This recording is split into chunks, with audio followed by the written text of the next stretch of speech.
So by now we all know that Teyana and Iman are going through a divorce. Keep in mind that all the information, this article I'm about to be talking about, everything I'm talking about, is just coming from the court documents. Now, Teyana posted this message about how wild it was that someone would make such a private matter public, how she wants to protect her family. They're just going through this. Give us our time and space, right? So what I found interesting, though, is that Teyana filed these divorce documents using only her and Iman's initials to keep it out of the public eye, which makes a lot of sense, right?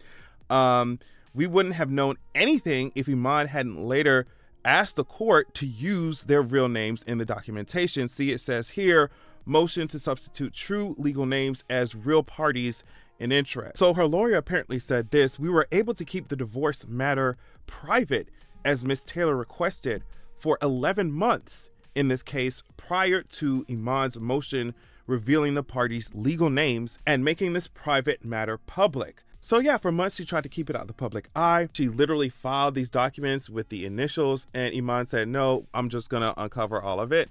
And so that's the reason why we're here right now. And based off of the kinds of behaviors, right, that the court documents are describing, that Teyana is describing in these documents, this kind of action from him does not seem surprising. Like, we got to talk about it. Okay, so the article says Teyana and Iman are getting divorced. She secretly moved to end their marriage nearly a year ago and claims he has been a jealous narcissist during their 7-year marriage. Apparently, they filed for divorce, or she filed for divorce 8 months before they announced a separation. In the documents, Teyana details the demise of their marriage, accusing Iman of being jealous about her fame and feeling insecure about being good enough for her, despite the fact that he was earning way more playing basketball than she could ever dream of making in music.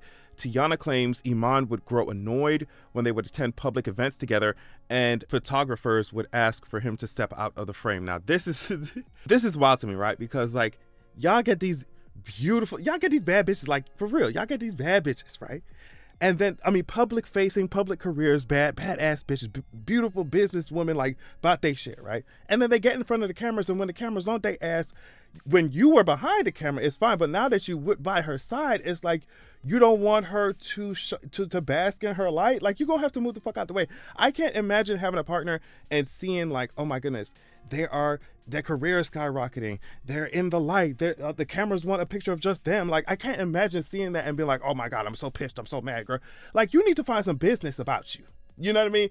To the point where you're secure enough in yourself to see your partner, see whoever shine and do what they got to do, soar, and you're not standing in the way. That's so gross. Red flag. She says when Iman signed a $40 million contract with the NBA's Cleveland Cavaliers in 2015, the same year he was also paid $8 million by the New York Knicks. He remained aggravated by her notoriety, jealous of her acting career, and insecure about being her man. Teyana claims that's when Iman started sending her negative text messages with condescending and manipulative language in response to her being in the spotlight.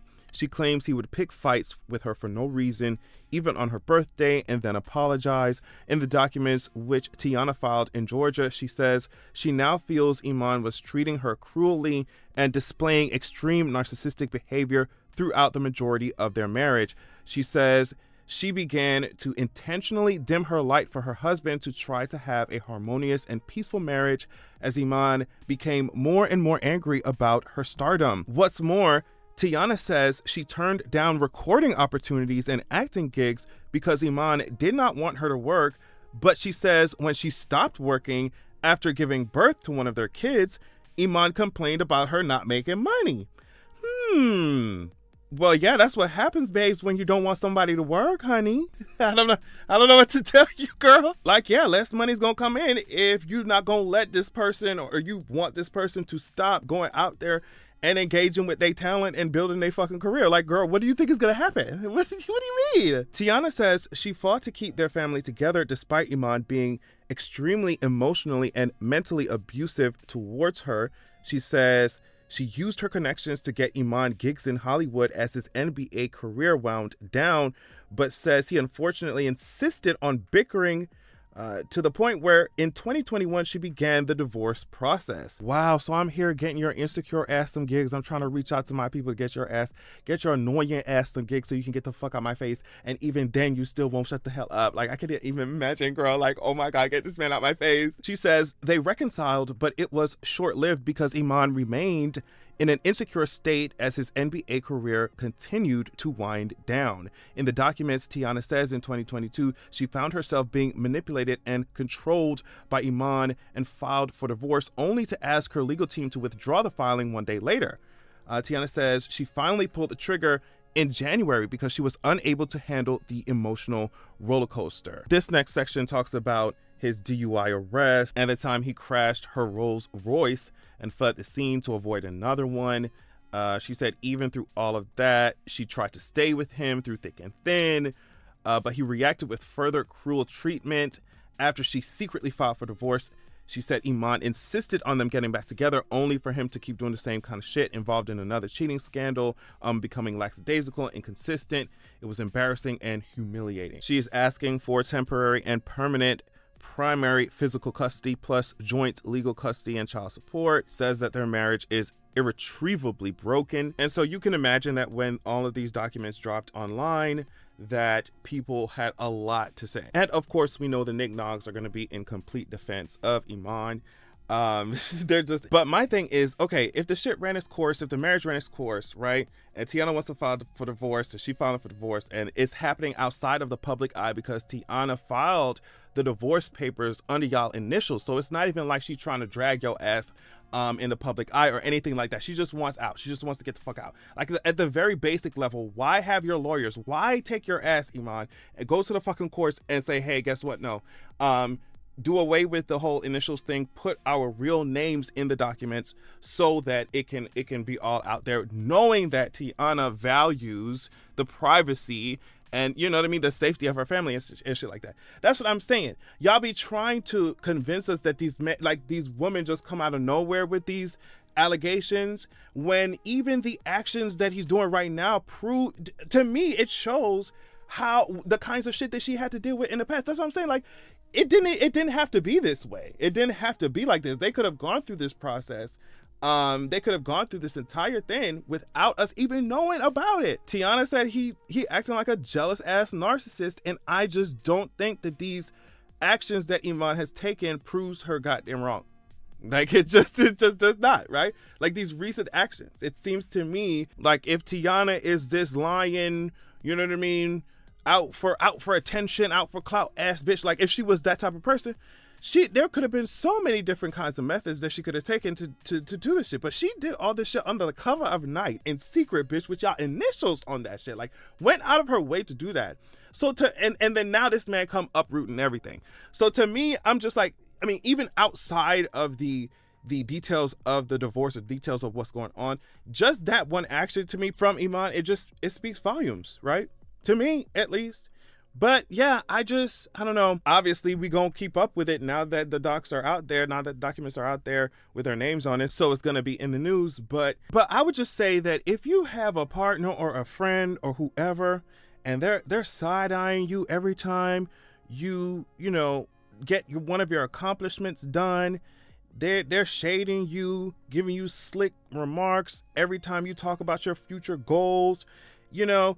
If you're around somebody like that, do like Teyana and get the hell out. I'm telling you, because somebody who actually cares about you, somebody who truly loves you, is going to, I'm not saying that jealousy or feelings like that don't exist, but I'm saying somebody who loves you will respect you and themselves enough to go deal with their own feelings of jealousy, insecurity, whatever, build themselves up, build their own shit up, build their shit, you know what I mean? Even if someone's dealing with that, but they would do that, they would do the work within themselves first before they come out lashing out, taking all that shit out on you. You know what I mean? So I don't want to act like, you know, every person is perfect and we don't have moments where we slip up and act immature, but like I said, I cannot imagine for the life of me seeing somebody that I care about on billboards on the cover of shit, and she bringing home the money to you, girl. She bringing home the money to you, and you still acting silly. You know what I mean? I can't imagine seeing anybody I care about, brother, sister, mama, whatever. You know what I mean? Partner, friend, best friend, whatever. I can't imagine, you know what I mean, seeing them on billboards, seeing them in the spotlight, photographers wanting pictures of them, you know what I mean, seeing all of that happen, and they're living their wildest dreams, knowing that they are creative and that's their lifeblood, and seeing them, I can't imagine seeing them and being like, oh, well, girl, you need to take it down a notch, girl, you ain't all that, da, da, da. It's just like, at that point, it's a me problem. You see what I'm saying? At that point, you need to find you something to do. Because we should be all in support. I cannot imagine, like, she bringing home the money to the household and you still mad. Like, but that's what I'm saying. When it comes to these niggas and their ego, no amount of dimming your own light will be satisfactory to them. No matter how much you dim your own light and stunt yourself to try and stroke their ego, it will never matter, because it's like a mirage in the desert. It will never be enough. They don't like themselves, and they taking it out on you. And until they start to like themselves, babes, everything you do, you saw what happened. I mean, apparently, allegedly, right? That she said, okay, you don't want me to work, I won't work. And then even that was a problem. Now, even that was an issue. So that's what I'm saying. If you feel that energy, and usually your gut is right, your instinct is right. I'm saying this from experience. If you feel that shady ass energy, you need to get on out of there. As you know, come up with an exit plan. Hopefully build a support system if you can. Whenever it's safe, just get out of there. I think a lot of times, and I'm also speaking from experience with this, I think sometimes, like, we convince ourselves that this person's approval or this is needed, right? This person's ego, we must cradle it. Also, there are people who are in positions of just really vulnerable positions where they have to, right? Or else they'll be abused. So it's like so many different ways of violence that these motherfuckers dish out when it comes to their ego and their unhealed selves. And it, you know, lashing out at their partner, somebody they supposed to be cooperating with. If you winning, I'm winning, girl. You know? And if I need to sort myself out, I need to sort myself out and level my head. Because, bitch, this life is, we in this bitch, right? Like, we are in this bitch. So I don't understand how, you know what I mean, you could look at somebody who you care about and see them winning and not see it as an inspiration to, oh my goodness, yeah, girl, I see you over there killing it. Like, bitch, I'm finna be out here killing it too with your ass. Like, and that's it. I don't understand. But yeah. That's it, because I'm going to keep going on and on and on. I feel like I said the same thing 10 times already. But y'all know what I mean. Like, it's just whack. And get out of there if you can. Love y'all so much. Thank you so much for watching.